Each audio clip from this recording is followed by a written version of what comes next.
Citizen, soldier. In the United States, the citizen soldier has a profound and cherished meaning, a meaning that goes back to well before our nation was even founded.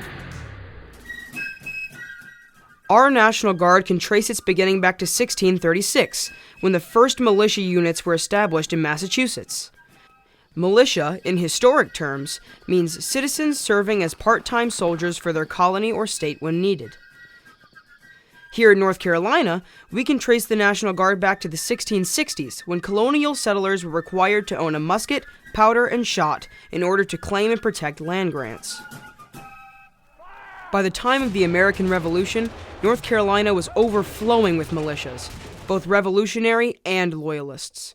It would not take long for them to clash. You know, when it comes to American independence, North Carolina helped lead the fight against British rule.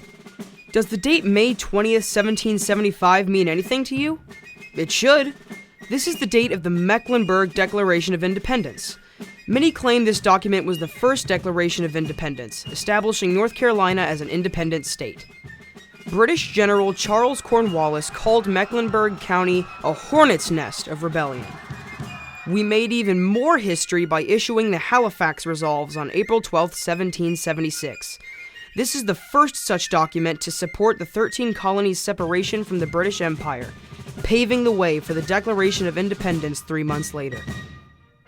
Oh, by the way, you may have noticed that both dates are so important to us that they are on the official seal and flag of North Carolina. Our citizen soldiers, then and now, reflect the core values of the North Carolina National Guard: loyalty, duty, respect, selfless service, honor, integrity, personal courage, and excellence.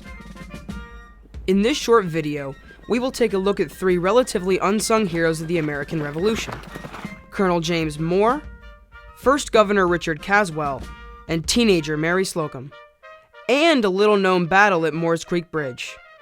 Think of their stories in terms of these values. Would you have the same qualities they show and be willing to stand up to the might of the British Empire?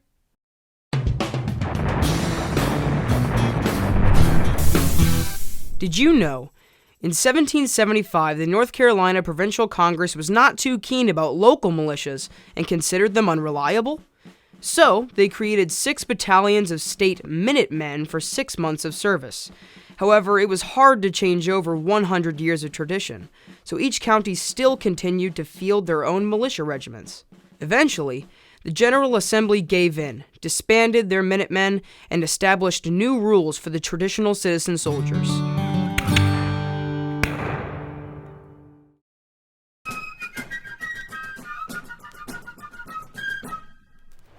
So what does it take to stand up and speak out for the things you believe in? Would you do so if it might cost you and your family their lives? That's exactly what James Moore did in our war for independence, and it did indeed cost him his life. He was born in 1737 in New Hanover County into a well-known politically connected family. Military tradition ran deep in his family, so it was only natural for James Moore to also serve in some capacity. In 1758, Royal Governor Arthur Dobbs appointed 21-year-old James Moore as captain of the militia stationed at Fort Johnston. During the Stamp Act crisis of 1766, Moore was one of the key leaders of the March to Brunswick. As a delegate, he went to Governor Tryon's house demanding the tax collector be turned over to the protesters. The tax commissioner resigned his position and swore not to issue any stamps in the colony. Because of this, North Carolina did not pay a single shilling of stamp tax. Moore also continued to play a vital role in the local Sons of Liberty for this entire period. By the summer of 1775, Moore was colonel of the New Hanover Patriot Militia Regiment. Loyalist recruitment in the interior of North Carolina increased significantly after news came from Massachusetts of the skirmishes at Lexington and Concord.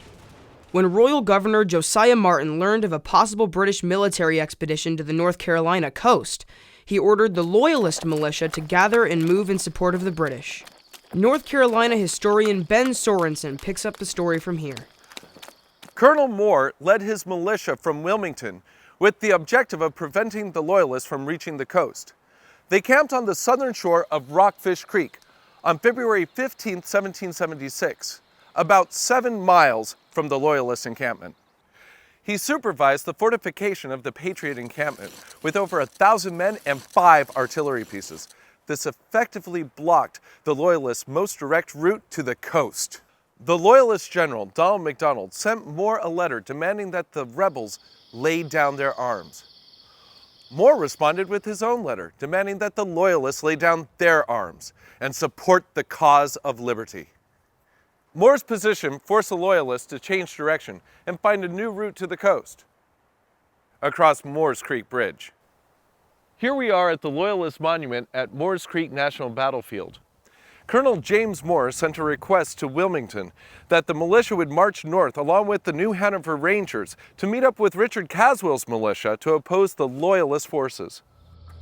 Things did not go well for the Loyalists here, and they were routed at the Battle of Moores Creek Bridge. But more on that in a few minutes. While under Moore's overall command, Colonels Richard Caswell and Alexander Lillington actually commanded the Patriot forces at Moores Creek and deserve much of the credit for the Loyalist defeat. When Moore arrived, he took command and ordered the local militias to block all the paths to the coast. This small engagement at Moores Creek was one of the first Patriot victories in the American Revolution. The personal courage and sense of duty of our citizen soldiers resulted in preventing the British invasion of North Carolina. According to one historian, it was Moore who, with all the finesse of an experienced chess player, forced them to do battle on his own choosing. Brigadier General James Moore summed up the event nicely when he wrote that the engagement has most happily terminated a very dangerous insurrection and will, I trust, put an effectual check to Toryism in this country. In February of 1777, the Continental Congress ordered the North Carolina Continentals under now General Moore's command to move north and join General Washington. Moore struggled to raise enough supplies and men to make the march. Unfortunately, weakened by the winter campaigning, he died suddenly on April 15, 1777. Few were as capable a leader as James Moore. His ability to plan operations and organize the undisciplined militia forces was unparalleled. Moore gave his life in service to the Tar Heel state and helped pave the path to independence for our nation. Are you willing to stand up for North Carolina? Heads up! Here's something to figure out! Who were the regulators and what did they want? A group of colonists who wanted more government regulation and fought for it. B. A group of colonial patriots who fought with the militia against the British Loyalists. Or C. A group of colonists who opposed the taxation and fee system imposed by the colonial officials in the late 1760s. If you picked C, then you were correct. Their grievances included excessive taxes, illegal fees, and dishonest sheriffs.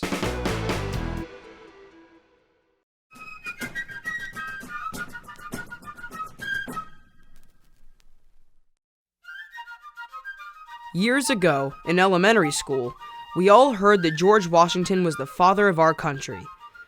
Well, Richard Caswell might just be the father of North Carolina. In 1745, when he was only 16 years old, he moved from Maryland to New Bern with just his older brother. 2 years later, he received his first land grant in Kinston and built a home there for his parents that he called the Hill. By the time he was 25, he was elected to the Colonial Assembly and eventually Speaker of the House in Edenton. But his story gets way more fascinating when we look at his role in the colonial militias and our fight for independence. As an officer in the militia, Caswell fought against the regulators in the Battle of Alamance in 1771. In 1774, he took a break from military service when chosen to serve in the Continental Congress in Philadelphia. We all remember John Adams of Massachusetts. Well, he once said, "We always looked to Richard Caswell from North Carolina. He was a model." Upon his return to North Carolina, Caswell was made commander of the New Bern area militia. Soon, Caswell and his men found themselves embroiled in the fight for independence. Colonel James Moore's plan called for them to march in opposition to the Loyalist force. On February 26, 1776, Colonel Caswell and his men were positioned here at Moore's Creek Bridge. They built a camp on the west side of the creek in direct opposition to the oncoming Loyalist forces. General Donald MacDonald, commander of the Loyalist militia, sent James Hepburn into the Patriot camp under a flag of truce to demand their surrender and to examine the defenses. Caswell refused to surrender, and the man returned with a detailed report of the Patriot encampment. The messenger was a spy. General.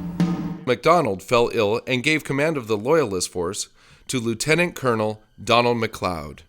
Caswell's position on the same side of the creek as the Loyalists led MacLeod to believe he could attack and perhaps trap the Patriots trying to escape across the narrow bridge. He decided to attack before dawn the next morning. Caswell cunningly kept the campfires burning while his men withdrew across the bridge. After their stealthy withdrawal, they removed the bridge planking and greased the supports. In the pre-dawn mist of February 27, 1776, led by a hand-picked company of Scots carrying nothing but broadswords, the Loyalists advanced, trying to cross the bridge. A Patriot force of over 1,000 waited quietly, muskets at the ready and cannons loaded.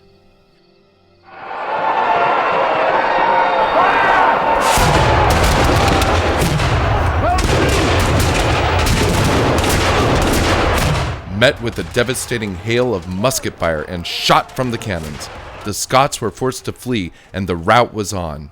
The 1,600 Loyalists disbanded in panic.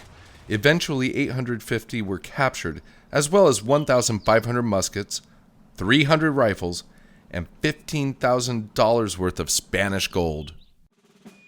In a letter to Caswell, Thomas Burke, who will later become governor of North Carolina, wrote, "Washington practiced the same expedient to deceive the enemy, which you, sir, did at Moore's Creek Bridge."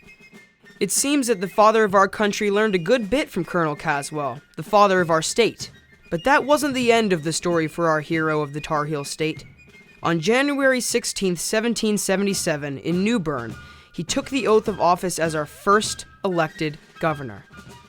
After 3 consecutive one-year terms as governor, he stepped down. When Caswell fell ill, he still remained in command of the North Carolina Partisan Rangers, the guerrilla force he first established in 1776. This group was one of the forerunners of today's U.S. Army Rangers. In 1787, Caswell was chosen to serve as one of our delegates to the United States Constitutional Convention, but he was not able to attend due to his still failing health. While presiding over the state senate in Fayetteville, Richard Caswell suffered a fatal stroke, brought on by high blood pressure. He died 2 days later on November 10, 1789, at the age of 60. Here we are at the grave of Richard Caswell. His body was brought back home to Kinston, North Carolina. Besides his service to North Carolina as a militia leader and our first governor, he promoted patriotism and independence like few others. Remember, too, Caswell was one of the principal authors of the 1776 Constitution of North Carolina. His selfless sacrifice and service to our state helped to move freedom and liberty from a dream to reality.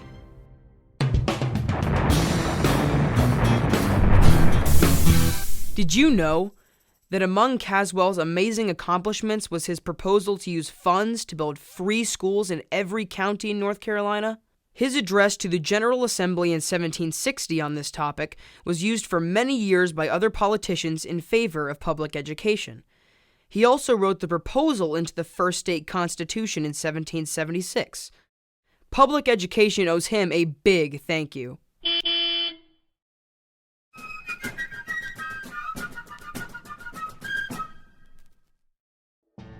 That brings us to our final patriot, Mary Slocumb.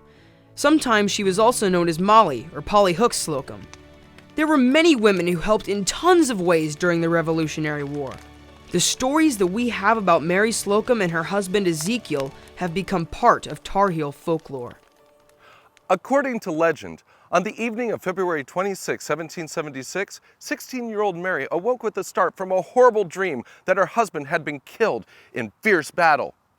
She jumped on her horse and rode from her plantation to Moores Creek in today's Pender County. She arrived the next morning, having found the battle site by following the sounds of the cannon. She began to look for her husband, and when she found him safe, she began to tend to the wounded. According to the legend, she was working on a citizen soldier named Frank Codgel, who had a musket ball wound to his leg. I thought you needed nurses as well as soldiers. See, this man would have died before your men got to him. Why, Mary, what are you doing hugging Frank Codgel, the greatest degenerate in the army? I don't care. Frank is a good man, a brave soldier, and a true friend to Congress. It was his company that forded the creek and made the furious charge against the Loyalists and decided the fate of the day. You are correct, madam. Another time, she supposedly confronted the infamous British officer Bannister Tarleton. He was quartering at her plantation and discussing with another officer how they were going to parcel out the lands. She interjected that the only parcel of land in these United States that would remain in the possession of a British officer would measure but 6 feet by 2. "Excuse me, madam," remarked Tarleton. "For your sake, I regret to say, this beautiful plantation will be the permanent home of some of us." "Don't trouble yourself about me," responded the spirited teen. "My husband is not a man who would allow a duke or even a king to have a quiet seat upon his ground." Mary and her husband will survive the war and watch our great state become part of the United States of America. Mary will live until the ripe old age of 76, and her strong will and intense loyalty to her new country will stay with her until the end of her days.